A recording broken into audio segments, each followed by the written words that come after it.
Hello friends, welcome to A to Z study. कैसे हो आप सभी? आई होप कि आप लोग बहुत ज़्यादा अच्छे होंगे। तो देखिए, आज फिर हम इंग्लिश का मॉक टेस्ट करते हैं। चलिए इसे स्टार्ट करते हैं, लेकिन स्टार्ट करने से पहले बोलूँगा कि बच्चों जिसको भी नोटिफिकेशन नहीं मिलता है, आप क्या करो कि चुपचाप आके डेली मैं दो वीडियो प्रोवाइड करता हूँ डेली।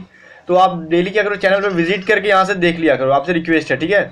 तो चलो, नहीं तो फिर मैं नोटिफिकेशन यूट्यूब की तरफ से जा नहीं रहा है आपको, और मेरा जो मेहनत यूं ही बर्बाद हो जाएगा, आपको कोई बेनिफिट नहीं मिलेगा। तो मेरा मेहनत करने का कोई मतलब नहीं बनता है। तो चलिए इसे स्टार्ट करते हैं, और वीडियो को लाइक जरूर कर देना अगर पसंद आएगा तो, ठीक है? तो देखो यहाँ पे सबसे पहला क्या है, चेंज द नरेशन। नरेशन को चेंज करना है यहाँ पे। सेंटेंस क्या हमारा, ये देखो, Mohan, 1 minute, Mohan said to me why did you do it, ठीक है?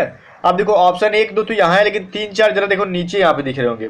3 में क्या है, Mohan inquired of me why I had done it, और 4 में नन ऑफ दिस, ठीक है? और ऑप्शन 1 2 तो आपको दिख रहा होगा क्लियर, क्योंकि ये बड़ा बड़ा है। देखो, जब भी ये क्या बोल रहा है कि मोहन से टू मी, सेंटेंस कैसा है, इंट्रोगेटिव है, तो आपके दिमाग में ये आ रहा होगा जब इंट्रोगेटिव होता है तो हमें आस्क्ड में चेंज करते हैं। लेकिन रुको, यहाँ पे सेंटेंस क्या बोल रहा है, why did you do it. ये क्या कर रहा है, आपसे इंक्वायरी कर रहा है कि तुमने ये क्यों किया था, ठीक है? जब भी इंक्वायरी करता है तो वहाँ पे क्या, इंक्वायर्ड मतलब इंक्वायरी मतलब पूछता है, तो इंक्वायर्ड से हम बनाते हैं, ठीक है? इनडायरेक्ट से क्या, डायरेक्ट नरेशन में। तो ये ऑप्शन नंबर 3 में देखो, पहली बात क्या कि ये इंक्वायर्ड लगेगा, तो आपको ऐसे ही आंसर कर देना होगा 3 नंबर। लेकिन इसके अलावा और भी चीज याद रखो, जब भी सेंटेंस पास्ट इंडिफिनिट में रहेगा, पास्ट इंडिफिनिट या फिर आप सिंपल पास्ट बोलते हो इसे, इस टेंस में रहेगा तो पास्ट परफेक्ट में चेंज करना होता है, ठीक है? इसलिए डिड यू को क्या किया गया यहाँ पे, why I had done it. अब ये बोलो गाइस, यहाँ पे एक चीज और देखो, मैं इसे जूम करता हूँ। यहाँ पे वाई आया है, लेकिन फिर भी देखो यहाँ पे आपका हेल्पिंग वर्ब आई से पहले आना चाहिए था, लेकिन यहाँ पे आई के बाद आया। क्यों? क्योंकि ये जो जब से हम इनडायरेक्ट से डायरेक्ट में चेंज करते हैं तो कोई इंट्रोगेटिव से नहीं, बल्कि ये क्या बन जाता है, क्वेश्चन मार्क यहाँ पे हट जाता है, ठीक है? यहाँ पे फुल स्टॉप आने की वजह से हम क्या करते हैं, हेल्पिंग वर्ब को सब्जेक्ट के बाद में रखते हैं। बात समझ में आ गया? चलो, ये आपका ऑप्शन नंबर 3 इसका आंसर हो जाएगा। Mohan inquired of me why I had done it, ठीक है? अब नेक्स्ट क्वेश्चन देखो जरा क्या है। नेक्स्ट क्वेश्चन को जरा अच्छे से समझना, ठीक है? आपका ये जो पी क्यू आर एस का एक सेंटेंस है, पी क्यू आर एस, जिसे सेंटेंस अरेंजमेंट भी बोलते हो। अब देखो यहाँ से आपका ऑप्शन नंबर 1 ऑप्शन, ये क्वेश्चन दिया हुआ है एंड हु नोज, यहाँ से तो ये इसको छूछा नहीं करना है, और लास्ट का जो 6 नंबर पे दिया है इसे छूछा नहीं करना। आपको पी क्यू आर एस में क्या इधर उधर करके अरेंज करके बनाना है। तो अब देखो कैसे बनाएंगे, इसके पहले क्या आएगा, पी आएगा, क्यू आया, या फिर आर या एस, पहले कैसे है, कौन आएगा? तो देखो पहले क्यू नहीं आएगा, क्यू नहीं आएगा। ये देखो क्यू वाला पहले क्यों नहीं आएगा, क्योंकि ऑप्शन में भी क्यू से स्टार्ट नहीं है किसी में, तो जाहिर सी बात है क्यू की तरफ पहले ध्यान मत देना। ऑप्शन को पहले में देख लेना होता है कि ऑप्शन में किस किस से स्टार्ट है, ताकि क्वेश्चन हमें बनाने में इजी हो जाता है। यहाँ पे समझो, पहला जो एंड कहाँ पे हो रहा है, एंड हु नोज, ये क्या है, नोज, ये क्या आपका मेन वर्ब है, ठीक है? अब बताओ, मेन वर्ब के बाद अगर हम कुड का यूज करते हैं, नोज कुड, ठीक है? कुड पास्ट का हो गया, ये प्रेजेंट का हो गया। ये अब एक देखो बात और चीज क्या, देखो कि अगर मैं बोलता हूँ कि मान लो कि मोहन एक एग्जांपल देखो यहाँ पे, गोज, ठीक है, गोज कैन, ठीक है? अगर ये मैं बोलता हूँ कि मोहन गोज कैन, देखो ये हो गया आपका, गोज हो गया मेन वर्ब, जैसे कि यहाँ पे नोज है। अब कैन हो गया आपका मॉडल वर्ब, जो कि आपका कुड यहाँ पे है। तो क्या ये सेंटेंस से कोई अर्थ मिलता है, मोहन गोज कैन? नहीं ना। तो जाहिर सी बात हम ये लिखते हैं, मोहन कैन गो, मोहन जा सकता है। तो ये अच्छा होता है कि modal verb help main verb से पहले आए। लेकिन यहाँ पे जब भी हम एंड हु नोज के बाद अगर हम पी ले लेते हैं, तो ये क्या होगा, कुड, जो कि नहीं होना चाहिए, क्योंकि मेन वर्ब के बाद मॉडल नहीं आएगा। तो जाहिर सी बात है पी नहीं होगा। जब पी नहीं होगा, जाहिर सी बात है कि 2 नंबर ऑप्शन और 4 नंबर ऑप्शन का आंसर नहीं होगा। क्यों भाई? क्योंकि दोनों पी से स्टार्ट है। तो पहले 2 4 तो छट गया, ठीक है? अब बचा हमारा या तो आर पहले होगा, नहीं तो एस पहले होगा, ठीक है? अब देखो ये कैसे हम देखेंगे इसे, एंड हु नोज, ठीक है? और क्या, जो जानता है। अब जो जानता है, देखो ये क्या है, हु नोज, आपका सब्जेक्ट के बाद जाहिर सी बात है कि ऑब्जेक्ट आना चाहिए कंप्लीट सेंटेंस के लिए। तो आपका ऑब्जेक्ट देखो यहाँ पे, ये आपका हिज टैलेंट वेंचर, ठीक है, his latest venture, and who knows his latest venture. मतलब यहाँ पे सब्जेक्ट के बाद कंप्लीट करने के लिए एक ऑब्जेक्ट की जरूरत होती है, जो कि आपका एस दे रहा है, ठीक है? अब ये वेंचर का मतलब क्या होता है, साहस या फिर उद्यम, ठीक है? साहस बोल सकते हो इसे। तो जाहिर सी बात है सेंटेंस एस से स्टार्ट होगा, तो एस से स्टार्ट होने वाला हमारा ऑप्शन नंबर 3 में है। तो इस तरीके से आप 3 नंबर निकालो। आपको हिंदी करने से कोई मतलब नहीं है, बस अपना ग्रामर का जो रूल अगर आपका अच्छा है ना, तो ग्रामर के रूल से आप पीछे सेंटेंस को क्या जोड़ दोगे, ठीक है? आप किसे छांटना है, सबसे पहले देखो कि किसे छांटना है, छांटते छांटते हमारा आंसर मिल जाएगा। मैंने जैसे कि आपको क्यू को छांट दिया, देखो ऑप्शन में नहीं है इसलिए। अब पी को छांट दिया, क्योंकि आप क्या, मेन वर्ब के बाद मॉडल नहीं आएगा इसलिए। तो आपको और ईजी हो जाता है, 2 ऑप्शन में से आपको एक छांटना है तो और ईजी हो जाता है इस तरीके से। अब देखो, अब 7 नंबर क्या हमारा, to pass the buck, to ये क्या इडियम है, ये बताना है कि इसका कौन सा आंसर होगा। तो पास द बक का मतलब क्या होता है, अपना दोष किसी और पे थोपना या फिर अपनी जिम्मेदारी को किसी और को थोप देना, ठीक है। तो अब देखो कौन सा है, ऑप्शन नंबर 3 में क्या, टू ब्लेम ईच अदर, ठीक है, जैसे कि ये दोनों क्या करते हैं, अपना ब्लेम एक दूसरे को करते हैं, ठीक है। ऑप्शन नंबर 3 हो जाएगा। अब देखो 8 नंबर में आपको साइनोनिम यहाँ पे निकालना है, आपको क्वेश्चन में भी दिया हुआ है, चूज एप्रोप्रिएट जो है synonym for this given words. अब देखो पूछ रहा है लाउडेबल, लाउडेबल का मतलब क्या होता है, सबसे पहले होता है सराहनीय, ठीक है, सराहनीय। जैसे आपको पता है, देखो यहाँ पे ब्लेम वर्थी का मतलब क्या होता है, दोष निकालने योग या फिर दोष देने योग, ठीक है। फैटिग्ड का मतलब क्या होता है, परिश्रांत। अब पेंसिव का मतलब क्या होता है, विचार मग्न, जो व्यक्ति या विचार कर रहा है उसे बोलते हैं पेंसिव, ठीक है। अब यहाँ पे ऑनरेबल का मतलब भी क्या होता है, सराहनीय। आप लोग स्पीच में क्या बोलते हो, ऑनरेबल, ठीक है, जो कि आपका लाउडेबल का क्या है, साइनोनिम है, इस बात को ध्यान देना। अब इसका ब्लेम वर्थी एंटोनिम हो जाएगा, ये भी समझ लो, क्योंकि ये एक सराहनीय हो गया और एक दोष निकालने वाला, जिसमें सिर्फ कमी ही निकाला जा सकता है। बात समझ में आया। तो 8 का जो साइनोनिम एग्जैक्ट आंसर क्या होगा, आपका राइट आंसर 1 होगा, लेकिन इसका एंटोनिम अगर पूछ देता तो आंसर 2 हो जाता। तो साथ साथ में याद कर लो, है ना।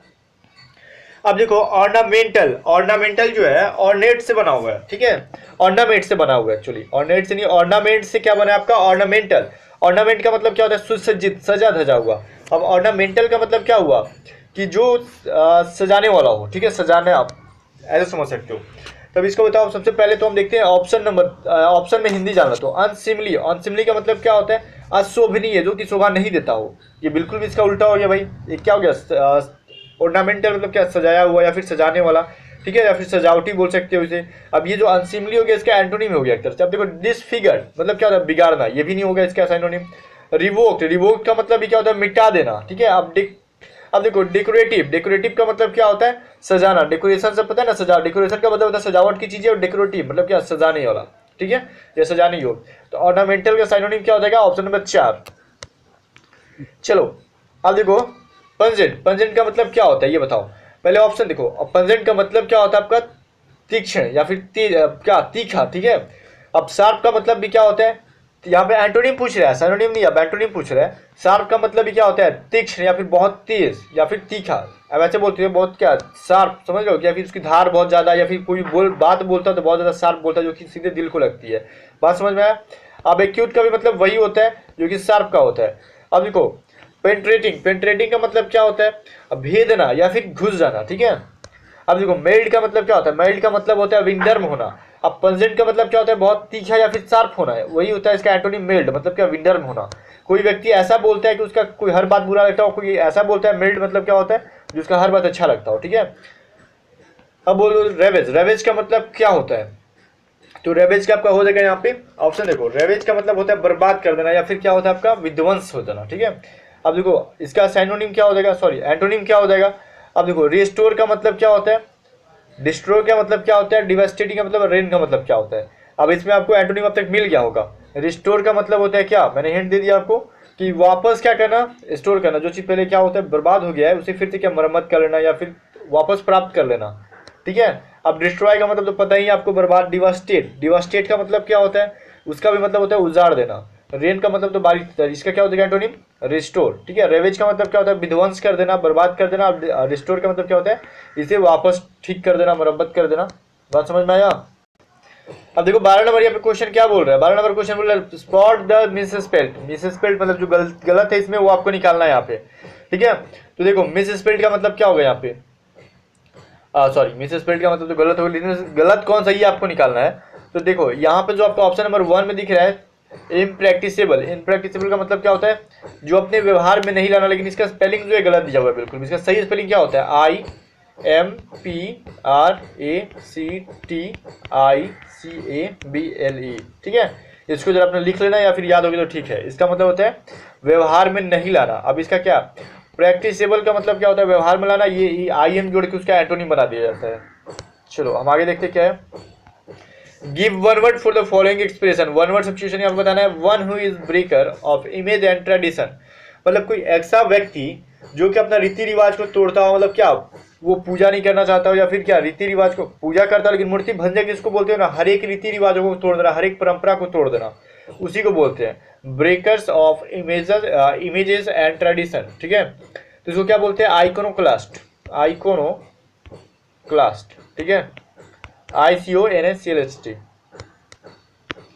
चलो अब ये 14 नंबर आपको दिख रहा है, past tense of draw. Draw का मतलब क्या होता है, खींचना, ठीक है। जैसे कि आपको रेखा खींचना के लिए बोलता हूँ, जैसे कोई बोलता है कि एक लाइन खींचो, सीधी रेखा खींचो, ठीक है, तो वही जो खींचना होता है ना, वही ड्रॉ बोलते हैं। तो इसका पास्ट टेंस DREW ड्रू होता है, ठीक है। अब देखो 15 नंबर क्या, fill in the blanks. I apprised him dash the gravity of situation. तो ये यहाँ पे बताना है कि क्या उसका answer. Fill in the blanks में कौन सा प्रीपोजिशन आपको फिल करना है। तो अप्राइड, अप्राइड का मतलब क्या होता है, अवगत होना, पहले किस चीज़ से क्या होना, अवगत होना, जिसके बाद हमेशा क्या फिक्स्ड प्रीपोजिशन ऑफ ही लगता है, ठीक है। अप्राइड के बाद फिक्स्ड प्रीपोजिशन ऑफ लगता है, इस बात को ध्यान देना। अब 16 नंबर देखो, he has great antipathy dash wine. Antipathy का मतलब क्या होता है, जैसे किसी व्यक्ति को, इसका मतलब याद कर लो ऐसे, देखो एंटीपैथी का मतलब होता है चिढ़ हो जाना, ठीक है। जो चीज़ आपको पसंद नहीं होता है वो चीज़ बार बार आपके सामने, तो क्या होता है, आप चिढ़ जाते हो अंदर से, क्या जल भून जाते हो, वही चिढ़ जाना होता है इसका, ठीक है। जो कि एंटीपैथी से क्या, एंटीपैथी के साथ हमेशा कौन सा लगता है भाई, टू। वो शराब को देख के क्या होता है, चिढ़ जाता है। ही हैज़ ग्रेट मतलब क्या, शराब उसको पसंद नहीं है, तो शराब से चिढ़ा हुआ रहता है। अब देखो नेक्स्ट देखते हैं क्या हमारा, दो rich she is not dash of her wealth. अब जैसे बोलते हो कि आप लोग क्या है, वो भले ही क्या अमीर है, लेकिन क्या वो घमंडी नहीं है, ठीक है, ऐसे बोलते हो ना, तो भाई घमंडी, तो इसके पहले क्या है, ऑफ। आप देखो ऑफ को देख के यहाँ पे वेन यूज करो, क्योंकि वेन ऑफ का मतलब होता है अपने आप पे घमंड करना, प्राउड करना। बात समझ में आया। वेन ऑफ का मतलब ही होता है क्या, घमंड करना। यद्यपि वो क्या अमीर है, लेकिन उसमें क्या है, घमंड नहीं है। अब 18 नंबर देखो, he want the situation dash financial crisis.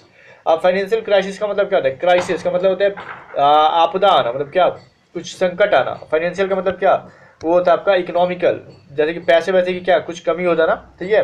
Financial crisis मतलब कि पैसे की, धन की कमी हो जाना। अब वैसे कंडीशन में क्या, वांट द सिचुएशन। अब वांट के साथ यहाँ पे क्या लगेगा, प्रीपोजिशन ये पूछा। देखो एक्चुअली आपके बुक में अगर आपने दिया हुआ है ऑफ, लेकिन ये वाला ऑफ नहीं लगता है, ठीक है, गलत दिया हुआ है। इसमें 2 क्वेश्चन गलत दिया हुआ है बुक में, ठीक है। OFF वांट के साथ जब OFF आप लगाते हो ना, तो इसका मतलब होता है कि किसी चीज को रोकना या फिर बंद कर देना, ठीक है। तो इंस्टीट्यूशन को उसने बंद क्यों किया भाई, क्योंकि उसके पास फाइनेंशियल क्राइसिस आ गई थी, ठीक है। तो OFF वाला वांट के साथ OFF वाला प्रीपोजिशन लगाना। अब देखो वन ऑफ, समझ में आया, ये जो क्या फ्रेजल वर्ब है। आप देखो, we have seen a dash of pigeons. अब इस वाले का जरा मेरे को देखो, 19 नंबर क्वेश्चन मुझे ये समझ में नहीं आया, और आपको भी समझ में नहीं आएगा। क्यों नहीं आएगा, कि मेरे हिसाब से किसी न किसी चीज़ की यहाँ पे स्पेलिंग गलत है, जैसे कि पीजीएस की स्पेलिंग यहाँ पे गलत हुआ है। जब तक ये सही नहीं पता चलेगा कि राइट ये होगा क्या, तब तक कोई आंसर नहीं कर सकता है। और आप मुझे किसी भी बच्चे को पीजीएस का अगर हिंदी पता हो तो कमेंट करके बताना, लेकिन डिक्शनरी में भी नहीं है। ऑक्सफोर्ड का डिक्शनरी मैंने खोज लिया, नहीं है, ठीक है। और यहाँ तक कि नेट पे भी नहीं है, बाकी ऑनलाइन जो डिक्शनरी आपको मिलती है उसमें भी इसकी हिंदी नहीं है। तो मे भी हो सकता है कि कोई गलत यहाँ पे दिया हुआ हो।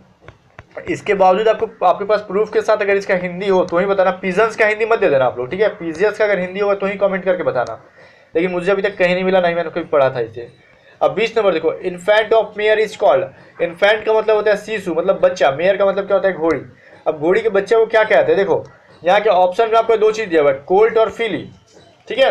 कोल्ट और फिली दोनों घोड़े के बच्चों को कहा जाता है, लेकिन देखो किस कंडीशन में, एग्जाम में आपको दोनों नहीं रहेगा। ये जो ये मॉक टेस्ट है इन्होंने खुद से सेट किया था करतार बुक का, तो मे भी दोनों का दोनों इन्होंने दे दिया है। अब कोल्ट होता है जैसे मेल बच्चा, मेल इन्फेंट होगा तो उसे क्या बोलते हैं, कोल्ट। फीमेल बच्ची होगी अगर घोड़े की बछड़ी होगी तो उसे क्या बोलते हैं, फिली, ठीक है। तो वैसे कंडीशन में इन दोनों में से कोई एक ही आपको एग्जाम में आएगा, 99% चांस है कि कोल्ट आएगा, ठीक है। चलो यहाँ पे ऑप्शन में फिली दिया हुआ है, लेकिन फिली और कोल्ट दोनों सही होगा, क्योंकि दोनों मेयर के बच्चे को ही कहते हैं, ठीक है। चलो आई थिंक ये समझ में हो गया। अब बताओ कि इंग्लिश में आपको पैसेज की प्रॉब्लम आ रही है, मैं पैसेज करा दूंगा, टेंशन मत लेना, एग्जाम में भी टाइम है। और बहुत जल्द ही मैं आपको नेक्स्ट वीडियो देने वाला हूँ कि एयरफोर्स ग्रुप XY के एग्जाम से पहले 1 मंथ में आप लोग क्या पढ़ना चाहिए, जैसे सिलेक्शन आपका पहुंच जाएगा, ठीक है। तो उस वीडियो का आप लोग वेट करो, मैं आजकल बहुत जल्दी आपको वो वीडियो प्रोवाइड करूंगा, उस वीडियो को देखना, काफी आपको हेल्प मिलेगा उससे।